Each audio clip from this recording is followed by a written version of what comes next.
Hello बच्चा लोग, स्वागत है आप सभी का आईआरटी 2027 एंट्रेंस एग्जाम की प्रिपरेशन में। तो प्रिपरेशन में आपको मालूम होना बहुत ज्यादा जरूरी होता है कि कौन सा चैप्टर इंपॉर्टेंट है। तो इस बहुत ही छोटी वीडियो में हम आपको बहुत अच्छी चीज बताएंगे और बहुत इंपॉर्टेंट चीज, जो कि मैथ के कौन कौन से वो चैप्टर्स हैं जो इंपॉर्टेंट है आपके एंट्रेंस एग्जाम के लिए। तो बहुत ही ध्यान से सुनिएगा, बहुत ही ध्यान से समझिएगा कितने क्वेश्चन आते हैं, और उसी से आपको अंदाजा लग जाएगा कि कौन सा चैप्टर हमको ज्यादा पढ़ना चाहिए, किससे कितने क्वेश्चंस पूछे जाते हैं। ठीक है, तो देखिए हमारे पास है आईआरटी का सिलेबस, जो कि ऑफिशियल सिलेबस है और सिलेबस कभी भी चेंज नहीं होता है। तो इस तरीके की जितनी भी वीडियोज है कि नया सिलेबस आ गया, सिलेबस में ये बदलाव हो गया, वो सारी वीडियोस फेक और गलत है, तो उन वीडियोस को नहीं देखना है। ठीक है, सिलेबस कभी भी बदलता नहीं है, हमेशा से यही सिलेबस है और यही हमेशा से रहेगा। जो कि पहला चैप्टर इसका है अरिथमेटिक, जिसमें एक चैप्टर आता है कंपाउंड इंटरेस्ट। ठीक है, हम थोड़ा शॉर्ट में लिखेंगे तो आप उसको समझिएगा, कंपाउंड इंटरेस्ट। ठीक है, तो कंपाउंड इंटरेस्ट इसका नाम है, सिंपल इंटरेस्ट नहीं नाम है, साधारण ब्याज नहीं है, चक्रवृद्धि ब्याज। तो इससे एक क्वेश्चन हर साल पूछा जाता है और इससे वैसे ही क्वेश्चन पूछा जाता है जिसमें साधारण ब्याज और चक्रवृद्धि ब्याज का दोनों मिक्सअप क्वेश्चन रहता है, या फिर हमेशा चक्रवृद्धि ब्याज का क्वेश्चन पूछा जाएगा, साधारण ब्याज के क्वेश्चन इसमें नहीं आते हैं। तो इस चैप्टर को पढ़ना है तो फोकस कहां करना है, कंपाउंड इंटरेस्ट में फोकस करना है। उसके बाद है based on work time and speed. तो वर्क टाइम एंड स्पीड से, वर्क टाइम एंड स्पीड, इससे इससे दो टाइप्स के क्वेश्चन हमेशा पूछे जाते हैं, मतलब दो क्वेश्चन हमेशा पूछे जाते हैं। एक क्वेश्चन पूछा जाता है आदमियों के ऊपर, जो कि वर्क से रिलेटेड होता है कि 4 आदमी इस काम को इतने दिन में कर सकते हैं, तो इतने आदमी उस काम को कितने दिन में कर पाएंगे, पहले टाइप का क्वेश्चन। और दूसरे टाइप का क्वेश्चन पूछा जाता है आपका वर्क एंड टाइम स्पीड से। तो उसमें कभी कभी आपको रेलवे का क्वेश्चन दे देगा, कभी कभी पानी का भी क्वेश्चन दे देता है, तो जैसे आपका टंकी और पाइप का क्वेश्चन दे देता है। तो वहां से एक और दो क्वेश्चन पूछे जाते हैं, ये आपको ध्यान रखना है। ठीक है, ये चैप्टर्स, तो इन दोनों चैप्टर्स को जरूर पढ़ना है। इसके बाद एक चैप्टर इसमें है बैंक डिपॉजिट, जिससे ज्यादा क्वेश्चन तो नहीं पूछे जाते हैं, तो इसको हम इंपॉर्टेंट लिस्ट में नहीं रखेंगे। उसके बाद आते हैं स्टैटिक्स में। तो स्टैटिक्स से स्टैटिक्स से हमारे पास में हर साल एग्जाम में 3 से 4 क्वेश्चन पूछे जाते हैं। 3 से 4 क्वेश्चन, मीन मीडियन से क्वेश्चन पूछा जाता है, जिसको हम लोग माध्य माध्यिका कहते हैं, उससे क्वेश्चन पूछा जाता है। ठीक है, तो वहां से आपको क्वेश्चंस करना है स्टैटिक्स से। ठीक है, उसके बाद क्या है भाई, ग्राफ से भी क्वेश्चन पूछे जाते हैं। उसके बाद है अलजेब्रा। अलजेब्रा जो कि इसका बहुत ही बड़ा चैप्टर है। देखिए, एक चैप्टर हो गया अरिथमेटिक, अरिथमेटिक में आपका ये दोनों इंपॉर्टेंट है। उसके बाद है स्टैटिक, स्टैटिक में पूरा स्टैटिक से 3 से 4 क्वेश्चन आते हैं, उसमें मीन मीडियन ये सब आपको ज्यादा पढ़ना है।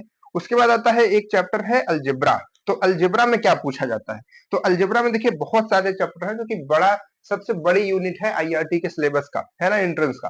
तो एक है नंबर सिस्टम, एक है नंबर सिस्टम। तो नंबर सिस्टम से हर साल एक क्वेश्चन, बस ज्यादा नहीं, एक क्वेश्चन, है ना। और आसान क्वेश्चन पूछा जाता है नंबर सिस्टम से, सभी लोग इसको कर सकते हैं, लेकिन पढ़ेंगे तभी कर पाएंगे। उसके बाद क्या है, उसके बाद एक क्वेश्चन आता है घातांक, घातांक और करड़ी से, है ना।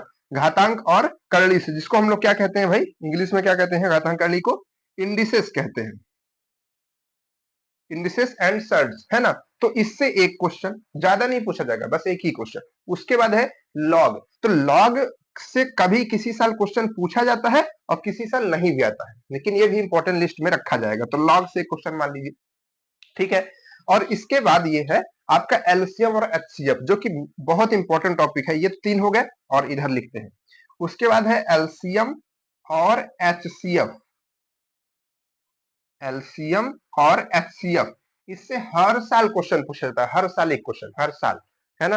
अभी पिछले 2025 में भी आया था, 2026 के इस वाले एग्जाम में भी एचसीएफ और एलसीएम से क्वेश्चन आपके एग्जाम में पूछा गया था। उसके बाद है कोऑर्डिनेट ज्योमेट्री। तो कोऑर्डिनेट ज्योमेट्री से भी क्वेश्चन पूछा जाता है, लेकिन इसको हम लोग अभी इंपॉर्टेंट लिस्ट में नहीं रखेंगे।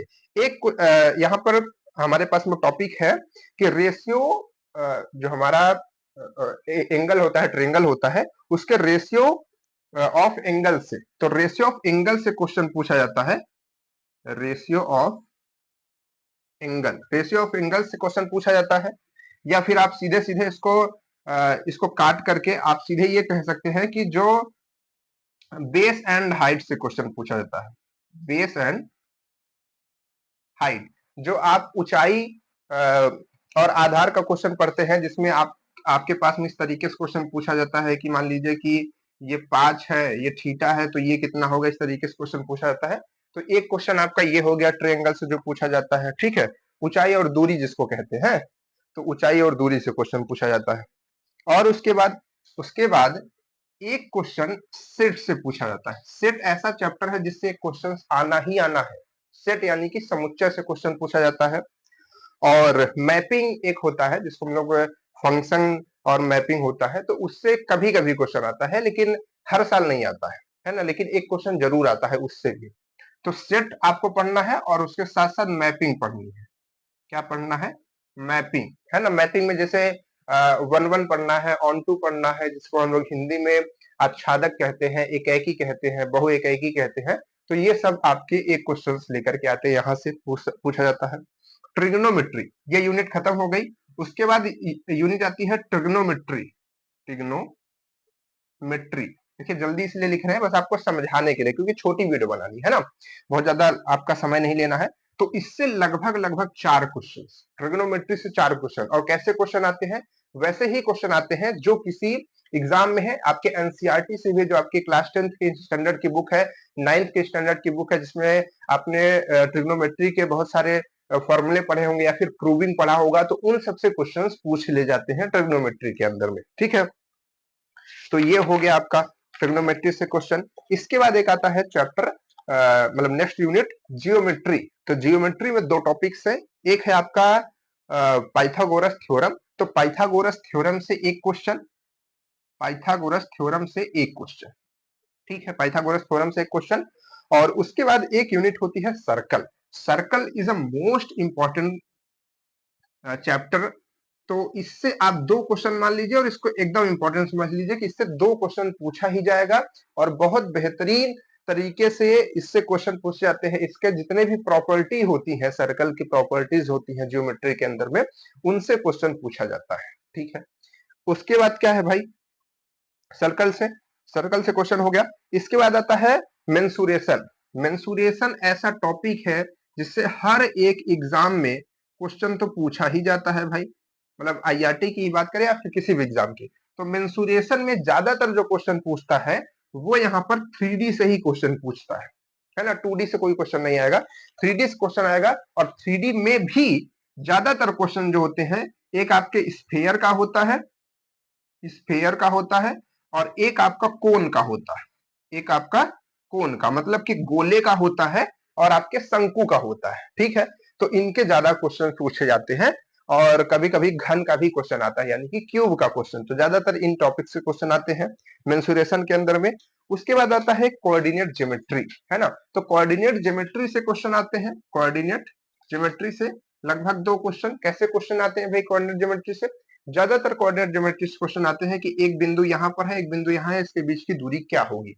एक बिंदु यहाँ पर है, एक बिंदु यहाँ है, इनके बीच की दूरी इतनी है, तो एक बिंदु इस पे है, तो इसको कितने भाग में, है ना, मतलब किस रेशियो में, 1:2 में कि 2:1 में इसको डिवाइड कर रहा है, इस तरीके के क्वेश्चन पूछ जाते हैं। तो कहने का मतलब ये है कि हर टॉपिक से एक से लेकर के 2-2 क्वेश्चन। तो इन सभी टॉपिक्स जितने ये पूछे जाते हैं, ये इसका पूरा पीडीएफ जो है, कौन से इंपॉर्टेंट टॉपिक है और कहां से क्या पूछा जाता है, वो पीडीएफ हम आपको प्रोवाइड कर दे रहे हैं, जो कि आपको आदित्य IERT, ठीक है, ये आपको प्ले स्टोर पे एप्लीकेशन ऐप है, वो आपको मिल जाएगा। वहां पर जो सिलेबस ऑप्शन है, वहां पर आपको जाएंगे तो सिलेबस भी मिल जाएगा हिंदी में, इंग्लिश में, आईआरटी का। और साथ ही साथ इंपॉर्टेंट टॉपिक्स की लिस्ट भी मिल जाएगी, जो कि अभी तक अवेलेबल नहीं थी, लेकिन हमने उसमें अवेलेबल करा दी है। तो किस टॉपिक से क्या क्वेश्चन पूछे जाते हैं उसमें लिखा हुआ है, बहुत बढ़िया तरीके से उसको डाउनलोड कीजिए। और सिलेबस भी डाउनलोड कीजिए, उसके साथ इंपॉर्टेंट टॉपिक भी। और ये जो आप देख रहे हैं बुक हमारे हाथ में है, जिसमें ये सिलेबस लिखा हुआ है, ये एक बुक है जो कि हमने बनाई है। इंपॉर्टेंट क्वेश्चन की भरमार है इस बुक में। लगभग देखिए इसमें लिखा है 500 से ज्यादा, 500 ही लिखा है लेकिन 600 से तक क्वेश्चन है। तो 500 से ज्यादा क्वेश्चन हैं इसमें टोटल। और जो आपका पेपर हुआ था 2026 का, उसके भी क्वेश्चन है जो बच्चे बताते हैं। तो लगभग 75 क्वेश्चन आपके एग्जाम में आते हैं, तो 57 क्वेश्चन 2026 के इस बुक में आपको मिल जाएंगे।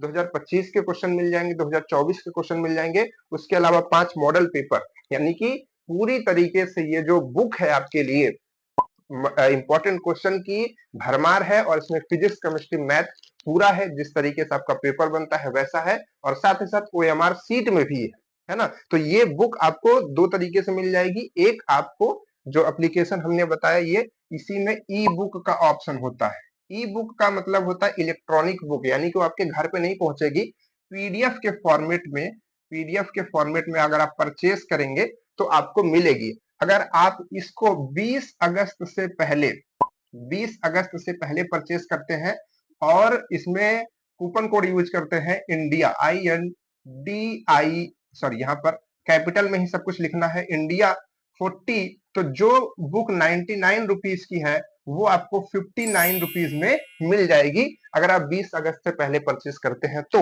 और अगर आपको ये बुक घर पे मंगवानी है या फिर जा करके लेनी है, तो शुक्ला मार्केट में, सलूरी में, प्रयागराज में जाकर के ले सकते हैं। और अगर ऑर्डर करनी है घर पे, तो उसके लिए भी एक बुक ऑप्शन है, वहां पर भी ऑर्डर कर सकते हैं। लेकिन अभी एक हफ्ते तक कोई भी ऑर्डर मत कीजिएगा, क्योंकि काम अभी बंद है। एक हफ्ते के बाद हम मैसेज डालेंगे एप्लीकेशन पे, तब आप लोग ऑर्डर कीजिएगा, ठीक है। तो यहाँ पर आप ले सकते हैं, जिसको पीडीएफ फॉर्मेट में चाहिए उसको 60 रुपए में मिल जाएगी, ठीक है। तो इस तरीके से सारे इंपॉर्टेंट टॉपिक्स है, इसका लिस्ट जो है आप लोग डाउनलोड कर लीजिए। अब बचा फिजिक्स और केमिस्ट्री, तो फिजिक्स और केमिस्ट्री का एक अलग से वीडियो हम बना देंगे, जिसमें बता देंगे कि कौन कौन से वो टॉपिक्स हैं जो आपके फिजिक्स और केमिस्ट्री में इंपॉर्टेंट है, ठीक है। तो चलिए फिर मिलते हैं क्लासेस में, तब तक के लिए बाय बाय।